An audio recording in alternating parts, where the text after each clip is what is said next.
UFC 250 is set to go off Saturday with Amanda Nunes defending her women's featherweight title. Guys, I have brought in my buddy Ryan, who is a UFC expert, to dissect this main card. I am so excited for 250. Ryan, welcome in. How are you?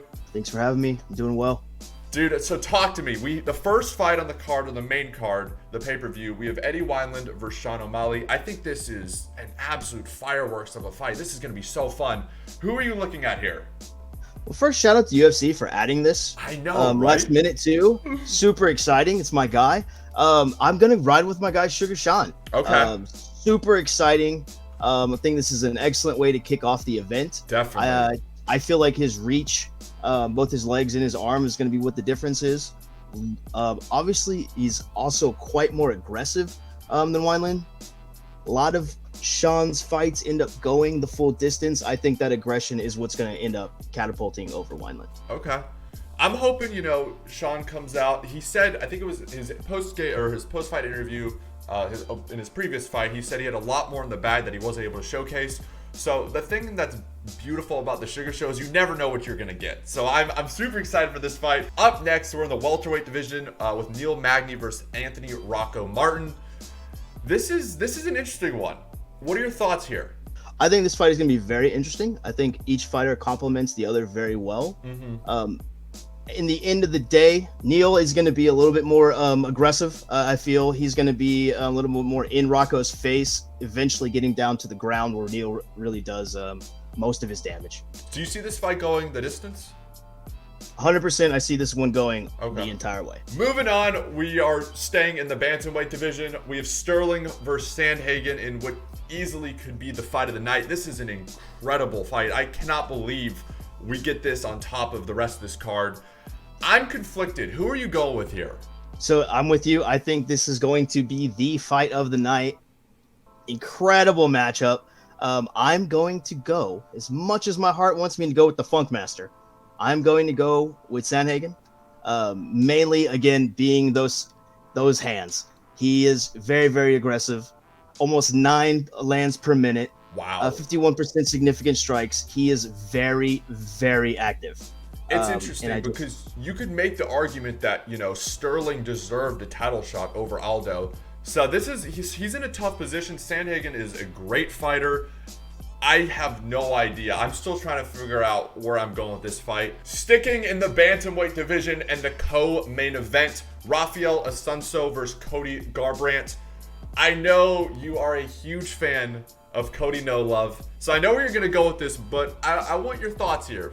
Okay, if I'm going to be unbiased, Talk to me from an MMA analyst standpoint. Of course.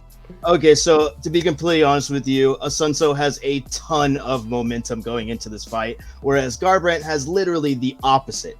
This is going to be a redemption fight for Garbrandt. This is literally a stepping stone for Assuncao. He is extremely, extremely fast. And that is honestly where I think Cody's going to have a lot of issues. Defense is not Cody's strong point. You're going to see a lot of flurries, with Assuncao. And if Cody can withstand that, he's got a shot. History shows he doesn't. How do you think his chin is? I think Cody's chin is fine. Okay. I think his lack of dodging punches is the actual problem. Okay. He's been out of the ring, it's been over a year. Over a year? Okay. It'll be interesting. Again, this is one of those fights where I could totally see Cody knocking him out and just shocking the world, or I could see it going in the completely opposite direction. And that's the fun of Cody Garbrandt. Bro, and that's what you gotta love about the UFC, is you just never know. And then of course, in the main event, in the women's featherweight, we have Amanda Nunes versus Felicia Spencer. I was talking to Ryan about this earlier. I didn't see Spencer's last fight. I remember her fighting against Cyborg, and she did surprise me. We don't even need to talk about the resume for Amanda Nunes. But do you see any chance Spencer wins here? I mean, my hat's off to the Phenom for wanting to getting her shot against Amanda. With all due respect, I know she is an excellent fighter in her own right. Short answer, no, I do not see her having any chance against the Lioness. Yeah, and anyone that goes in the ring in a span of 2 years with Amanda Nunes and Cyborg has my ultimate respect. So, like you said, I hats off to Spencer. You never know. I believe, someone correct me if I'm wrong here, I believe she caught Cyborg early and hurt her, cut her bad in that fight, but then Cyborg was able to get the job done. Like, Ryan said, Nunes, in her last fight, she was tested. It was a good fight, but we'll see what happens here. Again, the beautiful thing about the UFC is you just never know. But I am so excited for this card. Is there anything else you'd like to touch on, Ryan? I cannot wait for this fight. Shout out to the UFC for adding these extra fights to make this card really what it was, to be honest with you. Adding the Garbrandt, adding the O'Malley, and the Neil Magny, that really, honestly, in my opinion, saved the card. Really, really looking forward to it. Again, guys, make sure you do tune in Saturday, UFC 250. I am so excited. Let us know down below what your picks are. And until next time, we'll see you guys soon. Peace.